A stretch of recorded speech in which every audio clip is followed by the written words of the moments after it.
बच चुके हैं उर्दू खबरनामा लेकर मैं आपका मेजबान गौहर कुछ आपकी खिदमत में हाजिर। तफसीलात से पहले नजर डालते हैं सुर्खियों पर।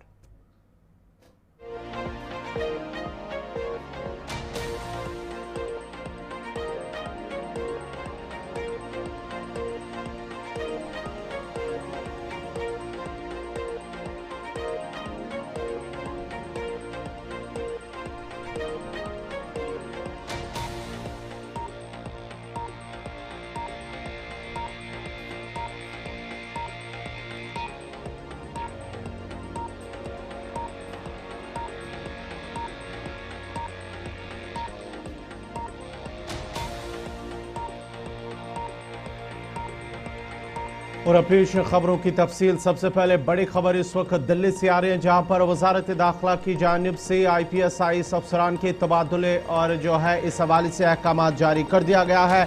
दाखिला वजारत की जानिब से एक अहम फैसला IAS अफसरान के तबादले और उनकी तैनातियों के हवाले से अहकाम जारी कर दिए गए हैं। 9 IAS अफसरान का जम्मू कश्मीर से तबादला हुआ है, जबकि 7 नए अफसरान को जम्मू कश्मीर में तैनात कर दिया गया है। बड़ी और अहम खबर इस वक्त आ रही है कि वजारत दाखिला की जानिब से इस हवाले से जो है अहकाम जारी कर दिए गए हैं। IAS अफसरान के तबादले और तैनातियों के हवाले से अहकाम जारी कर दिए गए हैं। आपको बताते चले कि जम्मू कश्मीर के अंदर जो नए 7 IAS अफसरान का तबादला हुआ है, उनमें आशीष चंदन वर्मा जो कि बैच 1994 के हैं, उन्हें दिल्ली से लाकर जम्मू कश्मीर अब उनकी ट्रांसफ़र हुई है। और उसके साथ साथ ही अनिल कुमार सिंह जो 1995 बैच के हैं, वो दिल्ली से जम्मू कश्मीर उन्हें ट्रांसफ़र किया गया है। और उसके साथ साथ ही जो जम्मू कश्मीर से जिनका तबादला हुआ है वो है PK पोले जो कि 2004 बैच के, उन्हें जम्मू कश्मीर से दिल्ली ले जाया गया है, ट्रांसफ़र हुई है। विजय कुमार बिदूरी जो कि सूबाई कमिश्नर कश्मीर है, उन्हें जम्मू कश्मीर से वो दिल्ली उनकी ट्रांसफ़र हुई है। और उसके साथ साथ ही अगर हम दीगर जो बात करेंगे, उनमें से नवीन SL जो कि बैच 2012 के हैं, उन्हें दिल्ली से जम्मू कश्मीर लाया गया है, यानी कि उनकी ट्रांसफ़र हुई है। और उसके साथ साथ ही शकीलुर रहमान जो कि बैच 2013 के जम्मू कश्मीर से वो गोवा उन्हें ट्रांसफ़र किया गया है। उसके साथ साथ ही प्रदीप कुमार जो बैच 2013 के जम्मू कश्मीर से ये अब चंडीगढ़ इनकी ट्रांसफ़र हुई है। राहुल शर्मा बैच 2013 के, ये जम्मू कश्मीर से लद्दाख उनकी ट्रांसफ़र हुई है। उसके साथ साथ ही चौधरी मोहम्मद यासीन उनकी ट्रांसफ़र हुई है जम्मू कश्मीर से, इनका तबादला पांडिचेरी हुआ है। ये बैच 2015 के हैं मोहम्मद यासीन चौधरी। उसके साथ साथ ही श्रीकांत बाला साहेब सूसे, इनका लद्दाख से जम्मू कश्मीर उनका ट्रांसफ़र हुआ है, यानी कि पहले ये लद्दाख में थे, अब इनकी ट्रांसफ़र जम्मू कश्मीर के अंदर हुई है। और उसके साथ साथ ही नीतीश रजौरा, इन्हें जम्मू कश्मीर से लद्दाख उनकी ट्रांसफ़र हुई है। और राकेश कुमार जो कि बैच 2011 के हैं, उनको जम्मू कश्मीर से लद्दाख ट्रांसफ़र किया गया है। उसके साथ साथ ही जो IPS अफसरान हैं, उनका भी तबादला हुआ है। IPS अफसरान की अगर हम बात करेंगे तो जम्मू कश्मीर से जिनका तबादला उमेश कुमार जो कि बैच 2009 के हैं, उन्हें जम्मू कश्मीर से दिल्ली ट्रांसफ़र किया गया है।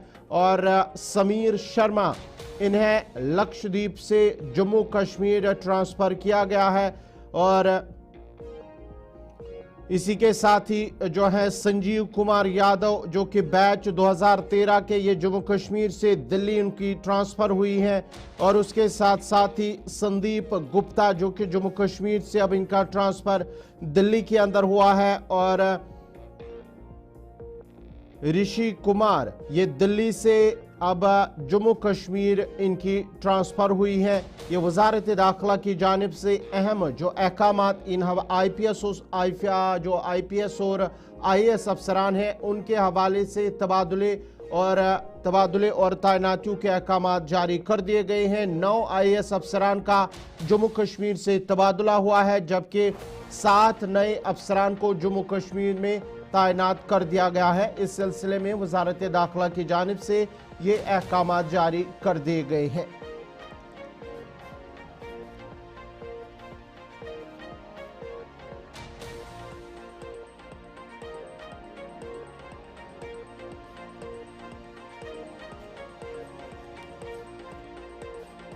चलिए नाजरीन, बढ़ते हैं आगे। बात जरा अब करेंगे ऑपरेशन सिंदूर के हवाले से, क्योंकि भारत के मेम्बरान पार्लियामेंट है 5 ममालिक का वो दौरा कर रहे हैं और रवा माह की 22 तारीख से ये दौरा मुतवक्का है। इन मेम्बरान का दौरा मुतवक्का है।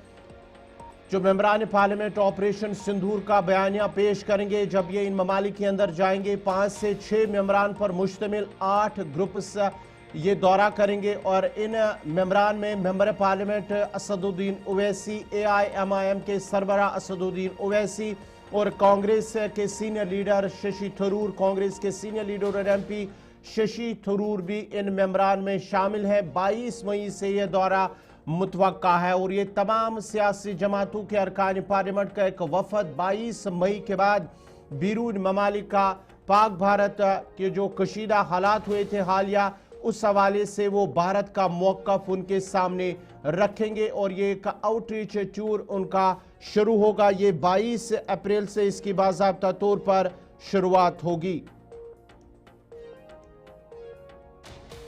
आपको बताते चले कि ऑल इंडिया पार्टीज MPs के वफद का 22 मई के बाद गैर मुल्की दौरा शुरू होने का इम्कान है और ये 5 से 6 अरकान पार्लियामेंट की टीम अमेरिका, बरतानिया, जनूबी अफ्रीका, कतर, मुत्तहिदा अरब इमारात समेत दीगर कई ममालिक का ये दौरा करेंगे और अरकान पार्लियामेंट ऑपरेशन सिंदूर जो पाक भारत तनाज़ा उस पर अक़वाम इन ममालिक को ब्रीफ करेंगे, उनको ब्रीफिंग देंगे। और ज़राए के हवाले से खबर आ रही है कि पाकिस्तान के खिलाफ जो सफारती कार्रवाई शुरू करने की कोशिश में अब तमाम जमातों के अरकान पार्लियामेंट का एक वफद गैर मुल्की हुकूमतों को हालिया तनाज़ा और इसके मामले पर भारत के मौक़िफ़ से उन्हें आगाह करेंगे और ये बैनुल अक़वामी आउटरीच प्रोग्राम का आगाज़ करना ये 22 मई से इसकी शुरुआत होगी।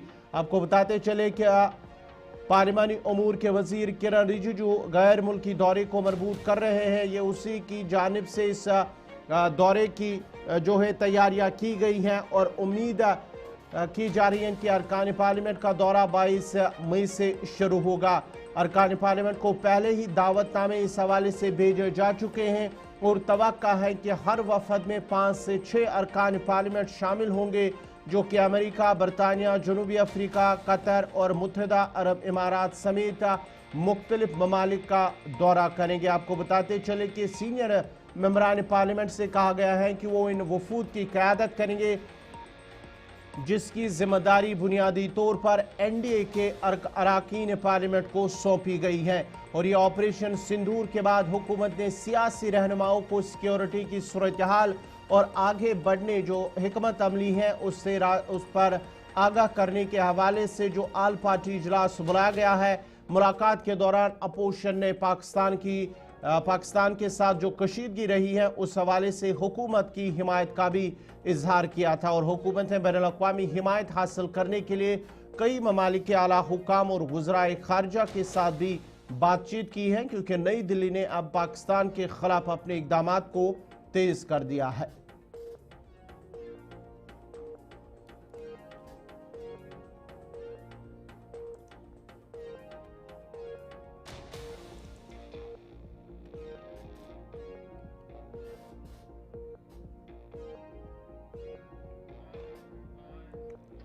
चलिए नाज़रीन, बढ़ते आगे। बात जरा जम्मू कश्मीर की करते हैं। जम्मू कश्मीर के वज़ीर आला उमर अब्दुल्ला की जानिब से जो हालिया बयान दिया गया है उस सिलसिले में PDP सदर महबूबा मुफ्ती की जानिब से उस बयान पर उन्हें हदफ तनकीद बनाया है और कहा है कि मौजूदा सूरत हाल के पेश नज़र बयान गैर मुनासिब है। महबूबा मुफ्ती की जानिब से बयान में कहा गया है कि उमर अब्दुल्ला की जानिब से जो बयान दिया गया है, उमर अब्दुल्ला ने जो तुलबुल नेविगेशन बैराज शुरू करने का मौका ये उमर अब्दुल्ला की जानिब से कहा गया है। इस पर PDP सदर महबूबा मुफ्ती की जानिब से जो है वो भी समाजी राब्ता साइट X पर एक पोस्ट में उनकी जानिब से इसका जिक्र किया गया है। जम्मू कश्मीर के वज़ीर आला उमर अब्दुल्ला का हिंदुस्तान और पाकिस्तान के दरमियान जो जारी कशीदगी के दरमियान तुलबुल नेविगेशन प्रोजेक्ट को बहाल करने का मुतालबा, उन्होंने कहा है कि इंतहाई अफसोसनाक है। ये PDP सदर महबूबा मुफ्ती की जानिब से कहा गया है। उन्होंने कहा है कि एक ऐसे वक्त में जब दोनों ममालिक कभी जंग के दहाने से पीछे हट चुके हैं, यानी कि जंग बंदी हुई है, ऐसे में ये बयान गैर मुनासिब है और उस हालिया कशीदगी के दौरान जम्मू कश्मीर में मासूम जानों का ज़िया हुआ है और वसी पैमाने पर तबाही हुई है, डिस्ट्रक्शन हुई है, बेपनाह मसाइब लोग उनके शिकार हो चुके हैं। और ऐसे बयानात न सिर्फ गैर जिम्मेदाराना है बल्कि ख़तरनाक तौर पर इश्तियाल अंगेज़ भी है। उन्होंने कहा है कि जम्मू कश्मीर के लोग भी इतने ही अमन के मुस्तहिक हैं जितने मुल्क में कोई और नहीं है। उन्होंने कहा है कि पानी जैसी ज़रूरी चीज़ को हथियार बनाना न सिर्फ गैर इंसानी है बल्कि इससे बैनुल-अक़वामी होने का ख़तरा भी है, जिससे दो तरफा मामला रहना चाहिए। वज़ीर आला उमर अब्दुल्ला ने कहा था। आपको बताते चले कि वज़ीर आला उमर अब्दुल्ला की जानिब से भी इस हवाले से ट्वीट किया गया था, जो एक्स पर उन्होंने एक जो पोस्ट है वो शेयर किया गया था एक वीडियो के साथ वज़ीर आला उमर अब्दुल्ला की जानिब से, जहाँ उन्होंने कहा है कि पानी के बुनियादी ढांचे के अहम इकदाम पर नजरसानी करने के मौके के तौर पर सिंध साबी मुआहदे की हालिया आर्जी मुअत्तली का हवाला देते हुए उन्होंने कहा कि शुमाली कश्मीर में तवील अरसे से रुके हुए तुलबुल नेविगेशन बैराज प्रोजेक्ट को दोबारा शुरू करने पर उन्होंने जोर दिया है। सोशल मीडिया प्लेटफॉर्म एक्स पर एक पोस्ट में उमर अब्दुल्ला ने वलर झील के करीब तुलबुल प्रोजेक्ट की स्ट्रैटेजिक और तरक्याती अहमियत को उजागर किया। उन्होंने लिखा, शुमाली कश्मीर में वलर झील में जो सिविल वर्क्स है वो तुलबुल नेविगेशन बैराज है। ये 1980 की दहाई के अवल में शुरू किया गया था, लेकिन सिंध आबी मुआहदा का हवाला देते हुए पाकिस्तान के दबाव पर इसे तर्क करना पड़ा, जिसको अब महबूबा मुफ्ती PDP सदर की जानिब से इस पर उन्होंने उमर अब्दुल्ला के इस बयान की तनकीद की है और कहा कि ये ऐसे वक्त में जब दोनों ममालिक जौहरी हथियार रखते हैं, हाल ही में जंग बंदी हुई है, जहां जम्मू कश्मीर के कुछ इलाकों के अंदर तबाही हुई है, लोग जो है जो जाने हैं वो ज़ाया हुई है, उस सिलसिले में इस तरह का बयान देना गैर मुनासिब है।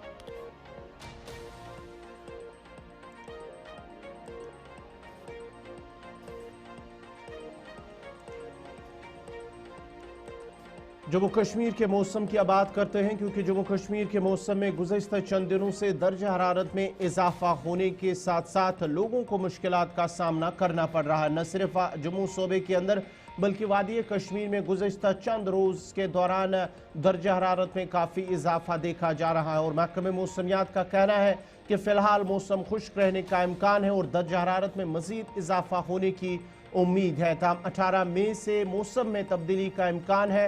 उन्होंने कहा है कि जो हीट वेव, जो महकमे मौसमियात के डायरेक्टर मुख्तार अहमद ने गुलिस्तान न्यूज़ से बात करते हुए कहा कि जो हीट वेव को लेकर एडवाइजरी जारी की गई है, लोगों को उस पर अमल करना होगा। उन्होंने साथ ही कहा है कि 18 मई के बाद ही मौसम में तब्दीली आने का इम्कान है और तब तक जो किसान है, बाग मालिकान है, उन्हें जो बागात के अंदर दवाई छिड़कने का काम है वो तब तक कर सकते हैं, लेकिन 18 के बाद ही इसमें तब्दीली आ सकती है। दर्जात में थोड़ा सा इजाफा देखने को मिला है लास्ट पिछले तीन चार दिनों से, खासकर जम्मू डिवीज़न के अंदर भी और यहाँ वैली के अंदर भी। और दर्जात आलमोस्ट 30 डिग्री तक यहाँ पे टच किया है, जिसमें जो डिपार्चर है वो लगभग 4.5 डिग्री से ऊपर है। तो ये हीट वेव के कैटेगरी में आता है। और इसी तरह जम्मू डिवीज़न के अंदर भी ऑल्दो हीट वेव का जो कैटेगरी है उसमें नहीं आया, लेकिन टेम्परेचर जो है लगभग 39-40 तक ऑलरेडी टच किया है।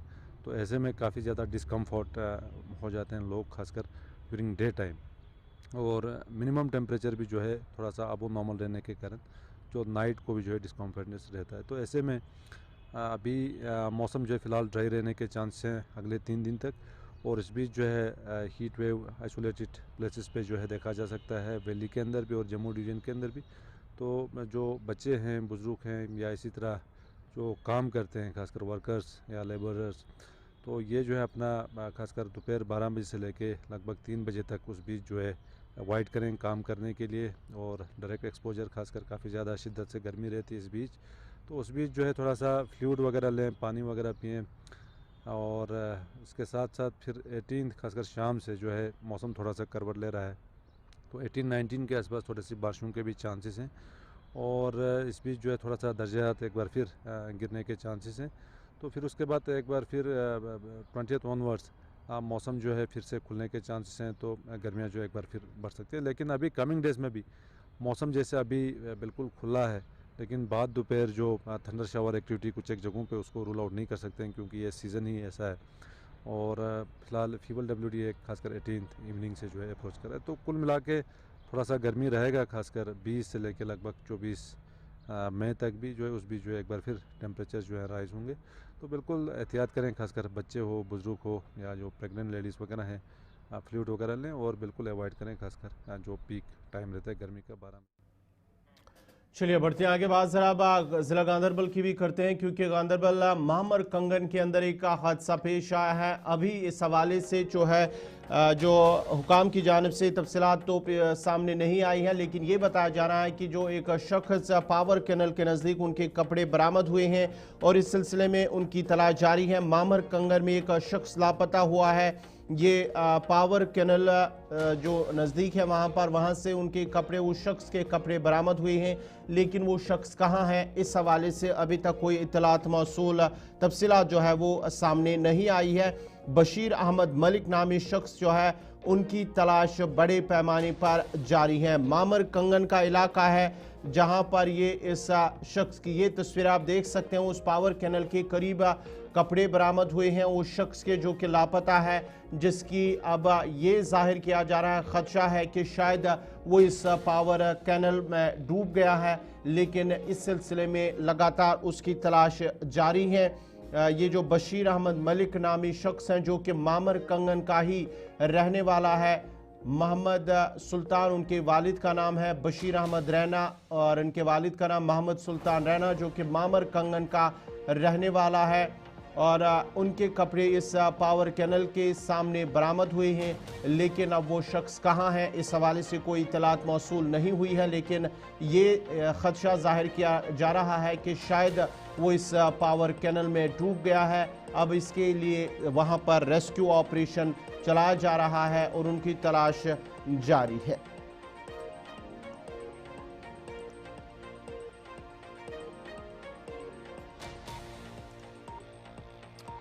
हिंद पाक सरहदी कशीदगी के बाद से एक हफ्ते से बंद तालीमी इदारे आज दोबारा खुल गए हैं। सुरनकोट और गिरदनवा के इलाकों में वाक़ा सरकारी और निजी स्कूलों में तालीमी सरगर्मियां बहाल होने पर तलबा, वालिदैन और असातिज़ा ने इत्मीनान का इजहार किया है। याद रहे कि गुज़श्ता हफ्ते लाइन ऑफ कंट्रोल पर होने वाली गोलाबारी और कशीदगी के पेश नज़र इंतज़ाम ने हिफाजती तदाबीर के तौर पर स्कूलों को बंद करने का फैसला किया था। इस दौरान बाज़ इलाकों में नकल मकानी भी देखने में आई, जबकि वालिदैन बच्चों की हिफाजत के हवाले से सख्त परेशान भी थे।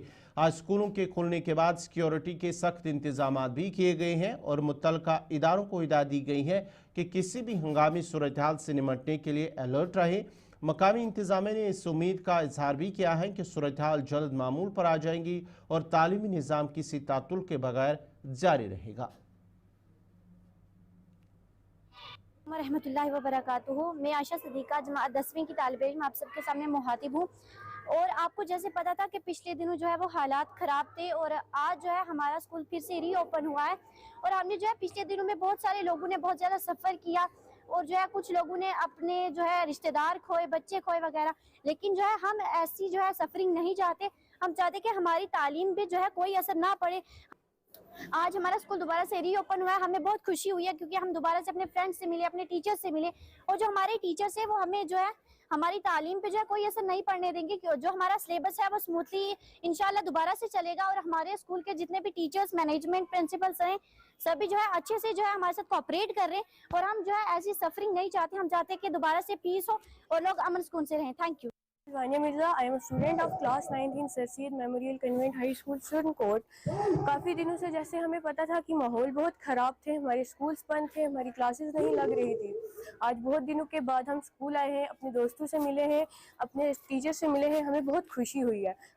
मेरी सबसे गुजारिश है कि जो बच्चे स्कूल नहीं आ रहे हैं वो स्कूल आए। हमारी अपनी गवर्नमेंट से गुजारिश है कि हमें अमन और शांति चाहिए, हमें कोई झगड़ा नहीं चाहिए, हमें स्कूल चाहिए, हमारा स्कूल लगता रहे। Thank you. हुसनैन मिर्ज़ा है, मैं इधर ही रहने वाला हूँ। आज मैं सर सैयद स्कूल में पढ़ता हूँ। तो आज बड़े दिन बाद हमारे स्कूल ओपन हुए। जैसे पता ही है हालात ख़राब थे तो हमारे स्कूल बंद थे। आज बहुत दिन बाद हमारा स्कूल ओपन हुआ, हमें बहुत खुशी है। हम स्कूल में आके अपने टीचर से मिले, क्लासमेट से मिले, फ्रेंड से मिले, तो हमें बहुत अच्छा है। ऐसे ही हमारा स्कूल चलता रहे, अब बंद ना हो। हमारी क्लासें लगते रहे। शुक्रिया। रहीम, मेरा नाम इकरा फातिमा है और मैं जमात 10वीं की तालिबे इल्म हूँ। और जिस तरह से आपको मालूम है कि हालात ख़राब थे और जिस तरह से आज हमारा स्कूल फिर से रीओपन हुआ है और हमें दोबारा से जो भी तालीम का सिलसिला है वो शुरू किया गया है। हमारा जो स्टाफ मेंबर्स है वो काफ़ी अच्छी तरीके से हमें पढ़ा रहे हैं, हमें दिखा रहे हैं, हमें चीज़ों को फिर से अच्छी तरीके से बता रहे हैं, समझा रहे हैं। हमारे जितने भी स्टाफ मेंबर्स हैं वो हमारे साथ कोऑपरेट कर रहे हैं। और जिस तरह से हालात ख़राब था तो उन्होंने हर दिन हमें फ़ोन करके पूछा कि किस तरह से आप गुजार रहे हो और क्या क्या चीज़ें आपको करनी है इन दिनों में। हमें पीस चाहिए, हमें कुछ भी ऐसे हालात नहीं चाहिए जिसकी वजह से हमारी तालीम पे असर हो। प्रिंसिपल सरसिन मेमोरियल कॉन्वेंट स्कूल सुरनकोट। आज सुबह सुबह बच्चों को एक बार फिर से स्कूल वापस आके देख के बड़ी खुशी हुई। आपको जैसे पता है कि पिछले कुछ दिनों से जो हालात बने थे उस वजह से स्कूल जो है एडमिनिस्ट्रेशन ने एक प्रिकॉशनरी मेजर के तहत जो है स्कूल उसको ऑफ किया हुआ था। तो अब दोबारा से हमारे जोन में स्कूल जो है वो खुल गए, तो बड़ी खुशाइन बात है। हम चाहते हैं कि स्कूल खुले रहें, अमन रहे और बच्चों की पढ़ाई पे कोई असर ना पड़े। मेरी पेरेंट्स से यही रिक्वेस्ट रहेगी कि अब आप अपने बच्चों को जो है वो स्कूल भेजें। आज मैंने देखा काफ़ी बच्चे आए हुए हैं, अभी भी कुछ बच्चे जो हैं जो शायद वो कुछ सेफर प्लेस पे या कुछ गाँव वगैरह में हैं, तो मेरी उनसे भी रिक्वेस्ट रहेगी कि वो अब वापस आ जाए। अब हालात एकदम से नॉर्मल है, वो स्कूल आए, अपने बच्चों को स्कूल भेजें। तो मेरी उनसे यही रिक्वेस्ट रहेगी कि वो बच्चों को आप स्कूल भेजें। उनसे मिले सुबह तो बड़ी खुशी हुई कि यही हमारी रौनक है। और बच्चों के चेहरे पे भी मैंने आज सुबह सुबह स्माइल देखी। वो अपने फ्रेंड से, अपने टीचर से बड़ी खुशी के साथ मिल रहे थे, एक दूसरे के गले लग रहे थे, एक दूसरे को बधाइयाँ दे रहे थे। तो बड़ी खुशी थी उनके फेस पे। तो हम यही चाहते हैं कि ये नन्हे मुन्ने फूल इस तरह से खिलखिलाते रहें। तंजीम के दीगर अरकान के हमरा एक प्रेस कॉन्फ्रेंस करते हुए पाकिस्तान की जानिब से हालिया बिलाइश्तियाल फायरिंग जिसमें शहरी इलाकों को निशाना बनाया गया पर गहरे रंजोगम का इजहार किया है। राजीव टेंडर ने हुकूमत हिंद और ज़िला इंतजामिया पूंछ से मुतालबा किया कि मौजूदा हसास सूरत हाल के पेश नज़र फौरी तौर पर पानी, बिजली और दीगर बुनियादी सहूलियात बहाल की जाए। उन्होंने कहा है कि पूंछ के ताजरों को भारी माली नुकसान का सामना है, खास तौर पर वो ताजर जो बैंकों से कर्ज लेकर अपना कारोबार चला रहे हैं।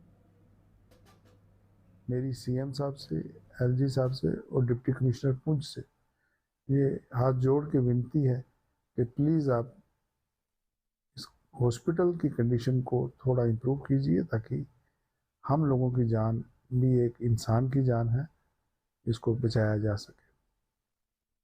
अब हम बात करेंगे जिस तरह से कोरोना के टाइम में गवर्नमेंट ने 1 महीने की इंस्टॉलमेंट, चाहे वो टर्म लोन था, चाहे वो कार लोन था, चाहे वो बिज़नेस लोन था, तो उसको 1 महीने के लिए माफ़ी दी थी, उस पर इंटरेस्ट चार्ज नहीं किया गया था।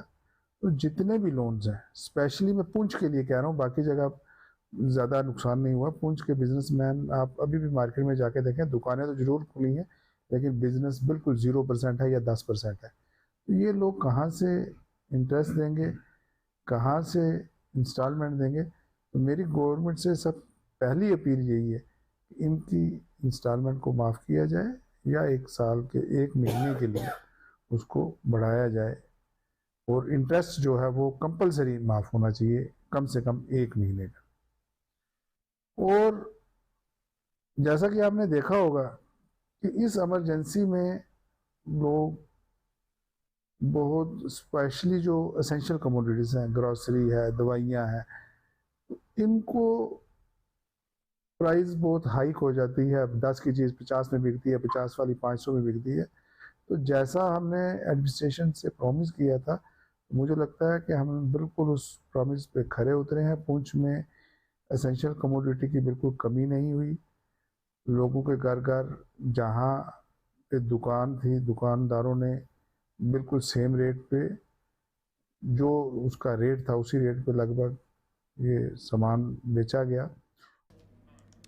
नाज़रीन, इसी के साथ ही उर्दू खबरनामा इख्तिताम पज़ीर हुआ चाहता है। अपने मेज़बान गौहर कुछी को इजाज़त दीजिए। अल्लाह हाफ़िज़।